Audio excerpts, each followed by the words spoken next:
Kasi, Mr. Chair, why do you refuse to answer Congressman Pimentel when he asked you about your schooling? Mr. Chair, hindi Why? hindi po kasi ako nakapagtapos. Hindi naman nakakaya, hindi ka nakapagtapos eh. Gusto lang na yung malaman kung saan ka nag-aral. Yun naman ang tanong, di ba? Hindi naman tinanong na kung Yes, saan po. ka nagtapos. Ang kitatanong natin, kung saan ka nag-aral. Oh, pwede ba sagutin mo yun? Mr. Chair, marami po akong school na pinag-aralan po. Wala kang school na pinag-aralan o doon ka nag-aral sa China, hindi sa Manila? Kick-out student po ako. Kick out ka. Magaling. I mean, ngayon lang ako nakakita ng hindi nag-aral at kick out na magaling sumugot sa hearing na ito. Ang mga kausap mo, mga congressman, pero ang galing mong sumagot, ang galing mo kami paikutin dito. Ngayon lang ako nakakita, Mr. Chair, ng isang babaeng 24 years old na walang pinag-aralan, drop out, na nakakasagot ng kanyang klaseng sagot sa hearing na ito. Pakisagot mo nga, Miss Casyong.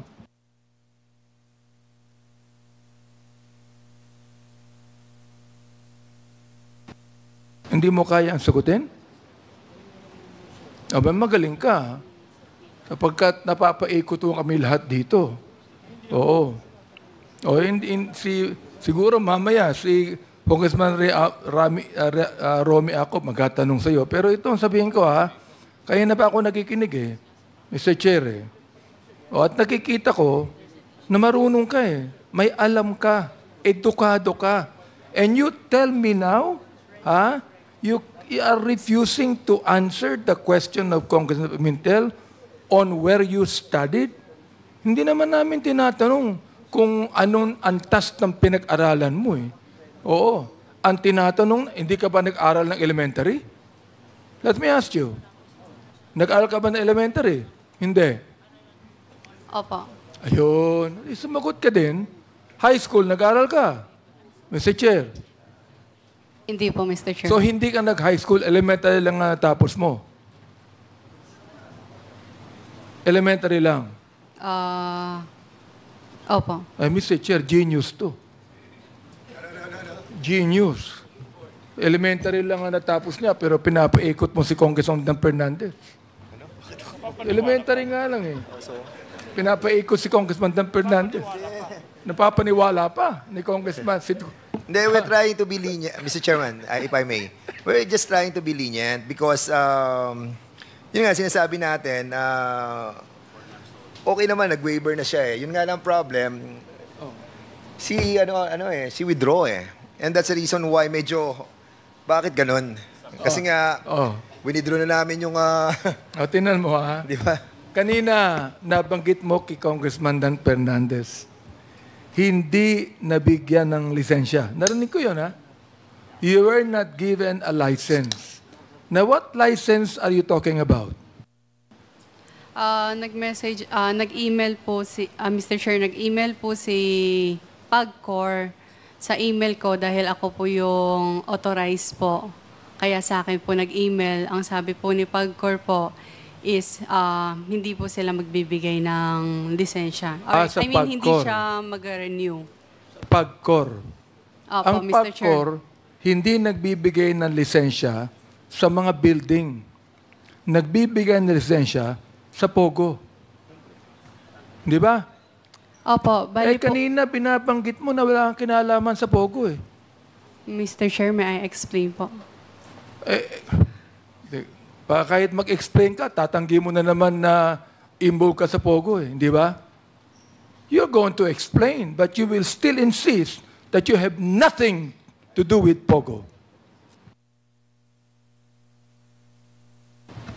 Answer me. Magaling ka, genius ka, di ba? Sagutin mo ako.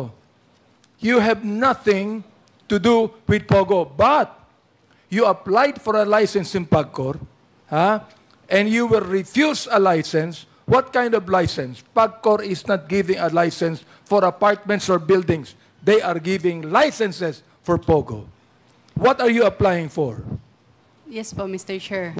What are you applying for? Nag-apply po kami for renewal po ng license po. Nang ano? Pagcor po. Nang ano nga? Pagcor po. Hindi, nang ano? License to operate po. For what? Anong i-operate? Yung tag po dito, yung... POGO. Come on, tell me. POGO. Operation ng POGO. Tell us here. Because look, we are preventing that Congressman Karap will again make a motion for contempt and consign you to Mandaluyong Correctional Institution. Now, you answer me now, what kind of license did you trying to get from PAGCOR? Mr. Chair, license to operate po ng Pagcor. Ano? Anong Ng to business operate po. ng PAGCOR? Hindi pwedeng to operate ng PAGCOR. You applied for a license from PAGCOR to operate what? To operate POGO po. Yun. Ibig sabihin, involved ka sa POGO. Hindi ka pwedeng mag-apply ng license sa PAGCOR na hindi mo alam na POGO yan. Oh my goodness. Oh, nagpunta ka sa PAGCOR. Sinama mo pa si Attorney Harry Roque. Si Attorney Harry Roque naman, sapagkat alam mo may influence sa PAGCOR yan, nagpasama ka sa kanya at nagbayad ka pa ng dollar sa PAGCOR. According to Chairman Altenco. Am I right? Back charges. Nagbayad ka. Am I right? Yes po, Mr. Chair. Ano yung binayaran mo? Utang po. Utang ng ano? Utang mo? O No. utang ng po ano? ng Lucky South sa Therefore, Pagcor po. kung hindi ka kasama sa Lucky South, bakit ikaw ang nagbabayad ng utang ng Lucky South sa PAGCOR? Mr. Chair. Pwede po, Mr. Sige, Chair. go ahead. Go ahead. Mr. Chair, authorized representative lamang po ako. Whatever it is, authorized representative ka, utusan ka, pero ikaw ay inutusan ng Lucky South, magbayad ka sa PAGCOR ng back charges sapagkat ikaw mismo ang nag-apply sa PAGCOR ng POGO. Yes or no? Hindi po, Mr. Chair, hindi po ako mismo yung nag-apply sa POGO. Renewal lang nung pumunta Hindi po pa kami. kasama ka ni Atty. Jairo sa Yes PAGCOR? po, for renewal po. Ibig sabihin, ikaw ang nag-renew o nag-apply, whatever it is. Basta napunta ka sa PAGCOR. Am I right? Yes po. Ikaw ang nagbayad. Am I right? Yes po, Mr. Chair. At ang binayaran mo sa PAGCOR, ukol yun sa POGO. Am I right? Yes or no? Huwag kang mag-isinungaling dito. Yes po, Mr. Kahit Chair, genius kasi- ka, hindi mo kayang paikutin. Kaming dalawa ni Congressman Romy Acop. Si Congressman Dan, kaya hindi mo pa pinapaikot yan eh.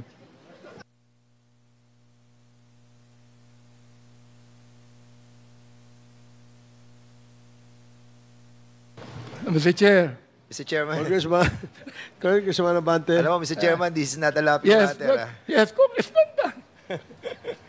No, I just wanted to also to clarify that my position is to really to find out yung nalalaman ni Miss Cassandra Ong. Yun lang naman ang intention natin, to find out the truth, to help us ease the problems that we are encountering on trying to link each and every one of those who have perpetrated the crimes on this POGO hub. And I thought, and we thought, that she'll be cooperating with us. But unfortunately, it seems that she doesn't want to cooperate. I hope, Kasi, that you will change your mind. Thank you, Mr. Chair. Noted. I know that Congressman Dan is so kind with beautiful women. Okay, are you done? Mr. Chair, no, Congressman? I'm at it. I about have two Okay, please questions wrap more. up. Thank you. Yes. Ms. Cassie Ong, Mr. Chair, may I ask, do you know Rainier Chu?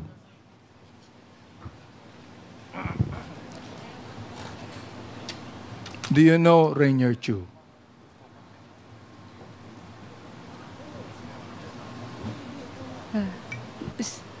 Kilala mo ba si Rainier Chu?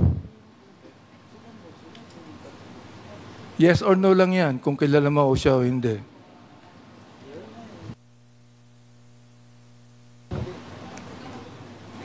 Do you refuse to answer if you know? Natin, Kilala mo ba si Rainier Chu?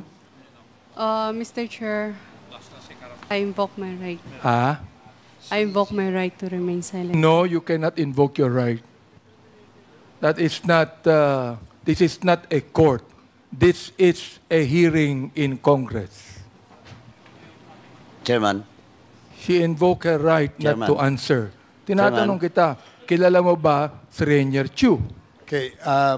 Before that, Congressman Abante, is this a interjection? Yes, Mr. Chairman. If the good congressman... Although Abante our will ground rules does not allow interjections, but the chair will allow you to speak. Thank you, Chairman. Congressman Paduano. Mr. Chairman, matanong ko lang po, that was the advice of your lawyer? No, that's yours. Now, ang ano kasi dito sa House, sa inquiry in aid of legislation, if the question and your answer will be incriminating to you. And what is incriminating to answer yes or no to that question of the Chairman Abante? Wala eh. Wala akong nakitang incriminating. Tinatanong ka pa lang naman kung kilala mo hindi. O yes or no lang. Pakisagot mo lang, kilala mo ba si Mr. Rainier Chu? Mr. Chair, pwedeng hindi ko po siya sagutin. So parang Mr. sinabi Chair. mo na rin, Mr. nakakilala mo siya. Chair, Okay. Mr. Chair. Again, sige, Congressman Acop. Attorney, are you advising your client properly? Because according to our rules, the refusal to answer any question which is not incriminatory to the resource persons, he can be cited in contempt. Alam nyo naman po siguro yun. So, kindly advise your lawyer kasi, yeah. May I, Mr. Chair, repeat the question? I just would like Ms. Casiong, please to answer me right now and to answer the committee, yes or no. Kilala ba Chair. niya si Rainier Chu? Sapagkat if she will not answer and invoke her right to silence, ibig sabihin, Mr. Chair, kilala niya si Rainier Chu. And I know, Mr. Chair, that she refuses to answer if she knows because there are some sensitive things that she knows about Pogo.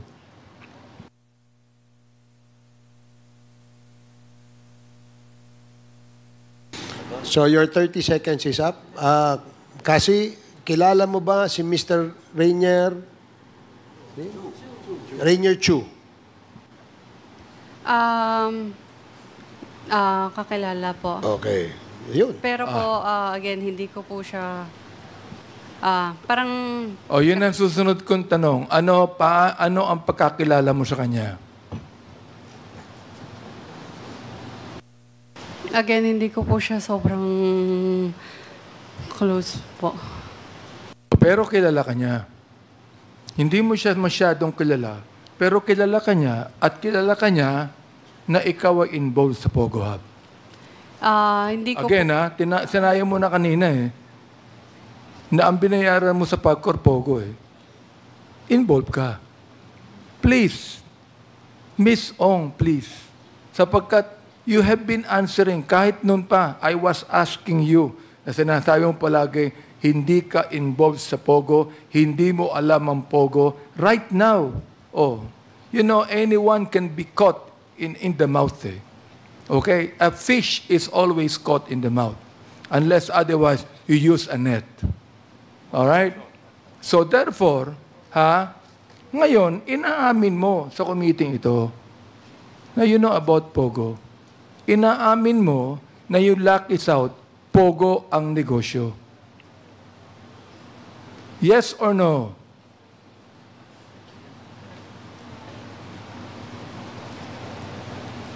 Pwede pakiulit mo yung question.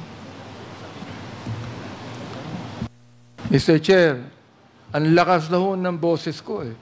Para hindi nyo marinig yung sinabi ko eh. Mahina din ba tenga mo?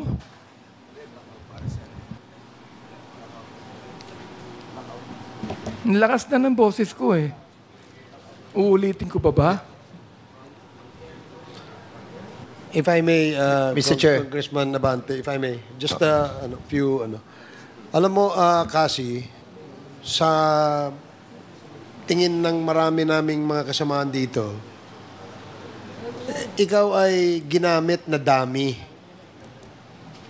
Ikaw ay dami ng mga taong nasa likod nitong Pogo. Ang sunod na tanong, ikaw ba alam mo na illegal yung mga ginagawa o hindi? Kaya nga binibigyan ka namin ng pagkakataon. Dahil pwede mo namang sabihin na ginamit ka, na dami ka lang. Hindi ba? Kasi kung sasabihin mo, ipipilit mo na ikaw ay isang investor dyan, baka tanungin namin magkano ininvest mo at hindi ka magsalita, mas mananagot ka sa amin. Pangalawa, saan galing yung pera mo? Diba, sinabi mo kanina, nabanggit mo sa mother mo. Na yung mother mo, I'm sorry to hear that, she passed away already. Pero tatanungin namin, saan galing? Yung mother mo ba, may negosyo? Meron bang binabayad na buwis? Magkano bang naipon ng mother mo? Gusto mo bang umabot tayo sa ganun? Kaya alam mo, yung mga tanong na tinatanong ng mga kasamahan namin dito, kasi kami alam na namin na ikaw ay ginamit lang eh. Ikaw ay dami ka lang dito. At merong mga tao nasa likod nito na hindi mo mabanggit for some reason.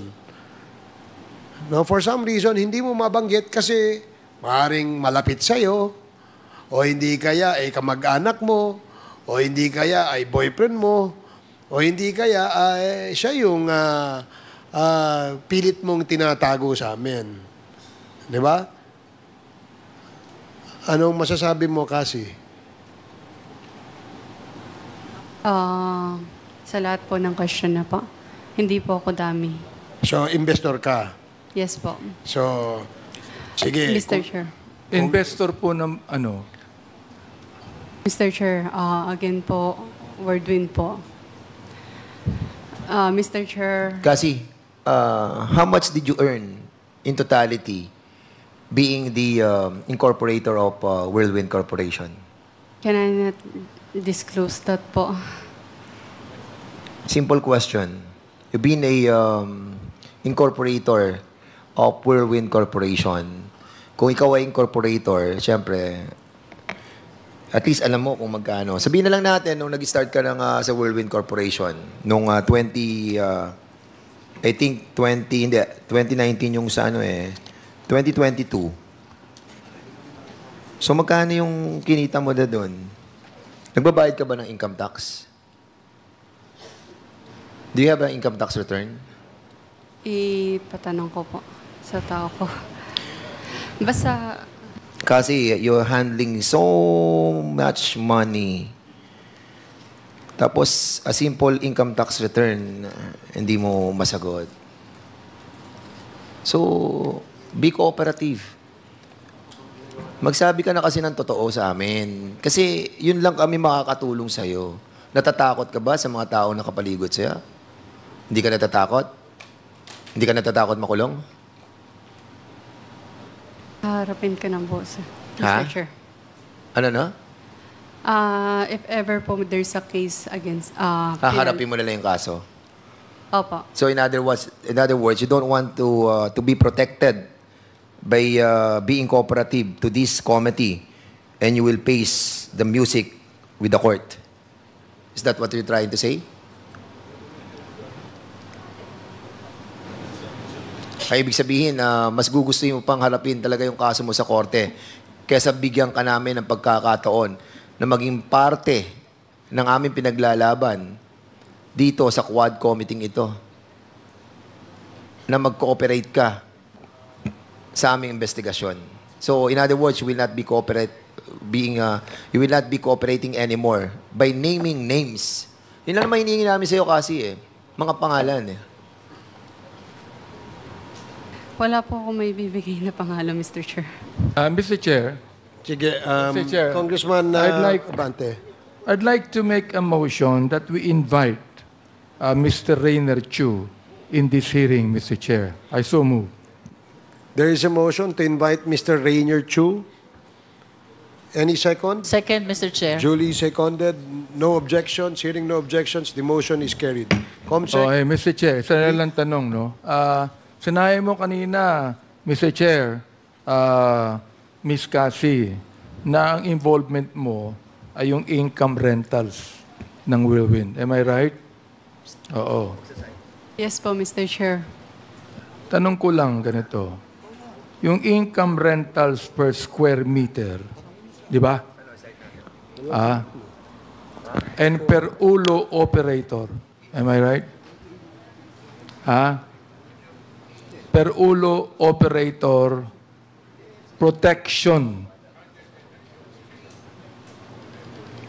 Protection dito sa iyo at kay Mr. Wu. No po. Hindi. Hindi po. Wala Wala Sapagkat ikaw ang kumukolekta eh. Ikaw ang kumukolekta ng income rentals per square meter plus yung protection para kay Mr. Wu. Pakisagot na po. Wala po. Okay. Well, lastly, Mr. Chair, is your lawyer here right now an associate of Attorney Topacio? You are. Yes po, Mr. Chair. May I ask, Mr. Chair, why Attorney Topacio is not here today? Can the lawyer answer, please? Your Honor, please, he has a previous commitment. He was supposed to be ready for yesterday's hearing, but unfortunately, it was transferred to today, Your Honor. Well, Congressman Dan mentioned about what Attorney Topacio did to us. No? Would like to ask from you, if Attorney Topacio owned this, I do not know if this is Facebook or whatever it is called Yes, Yes, Yo. Does Attorney Topacio own this? I understand, Your Honor, that he has a radio program, but I don't know if that is the one, Your Honor. Oh, yes. It says right here, Yes, Yes, Yo. Have a great weekend. And this is what Attorney Topacio is saying. You know, he is trying to appear like he is a young brat when he is actually a very good lawyer. And he is a friend even of this committee. I do not know why he has been saying things against us and bad things about us. Anyway, alam mo may kasabihan tayo, Attorney, Mr. Chair. Meron akong nabasang kasabihan. You know, never approach a bull in front and never approach a horse behind and never approach an idiot in any direction. Oh, bahala ka na, attorney, kung anong gusto mong isipin tungkol doon, no? And the thing is, we're not going to, in a way, attack him for this. Gusto ko lang sabihin sa kanya, at we have a copy of all of this. I'm not actually offended, no? Nakakaano lang na the kind of very good lawyer he is. That he would appear like a young brat that does nothing but go against us who are seriously investigating this matter for the Filipino people. Para malaman po ng publiko ang katotohanan. Hindi po para sa amin. Mr. Chair, maraming salamat po. Yun lang gusto kong sabihin. Thank you, Congressman Abante. Mr. Chair, Yes, Congresswoman Luis. I just wish to add to the manifestation of the Honorable Abante that the reposting done by Yes, Yes, Yo, which we believe belongs to Attorney Topacio, constitute an act of contempt because that constitutes disrespect to the members of this committee. I hope that this is a reasonable warning for him. We are all members of the bar. We are not taught like this. We are not trained like this. We are bound to protect our legal profession. And this is not the way we should discharge our responsibility as members of the Philippine Bar. Kindly relay to Attorney Topacio. I will, Your Honor. Thank you, Congresswoman Luistro.